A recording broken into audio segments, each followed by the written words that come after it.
እልልልልልልል አብርሽ ጠፍቶ ከቡዜ ቤት ጠፍቶ እንግዲህ ወደ ሩትዬ ቤት ሄደዋል ብለን እናምናለን። ምክንያቱም የትም አይሄድም ከሩትዬና ከይፋዬ ውጪ እናንተን አልፈለጋችሁም እያላቸው ነበረ። በግድ ከኛ ጋር ካልኖርክ፣ በግድ እኛ ጋር ካልተቀመጥክ ብሎ አስገድዶት ልጁም በጭንቀት ብዛት እነሱ ጋር እንዲቀመጥ ያስደረጉት። ስለዚህ አብርሽ ደግሞ አልፈለገም።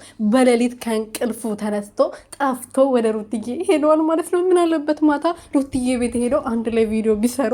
ወይኔ ፈጣሪው ያድርገው።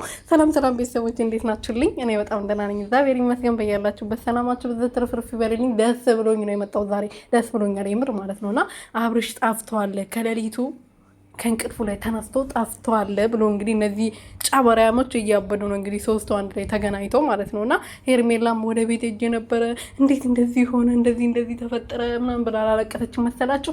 እና ጠፍቷል ተብሏል። እና የሚጠፋ ደግሞ ሩትዬ ጋር ለመሄድ ነው እንጂ የትም አይሄድም። ምክንያቱም መጀመሪያም ነግሯቸዋል እንደማይፈልጋቸው፣ ከነሱ ጋር መሆን እንደማይፈልግ፣ ከልጁና ከሚስቱ ጋር ደስተኛ እንደሆነ። ስለዚህ እንኳን ጠፋ እልልልልል እያላችሁ ኮመንት ላይ ጻፉ። ከሩትዬ ጋር እንዲመጡ ደግሞ ጸሎት አድርጉ ማታ። እኔ ከሩትዬና አብርሽዬን አንድ ላይ ላያቸው እፈልጋለሁ ከነ ልጃቸው ቤታቸው ውስጥ ሶስታቸው ብቻ ቤተሰብ ብቻ፣ ሌላ ጋጋታ አያስፈልግም።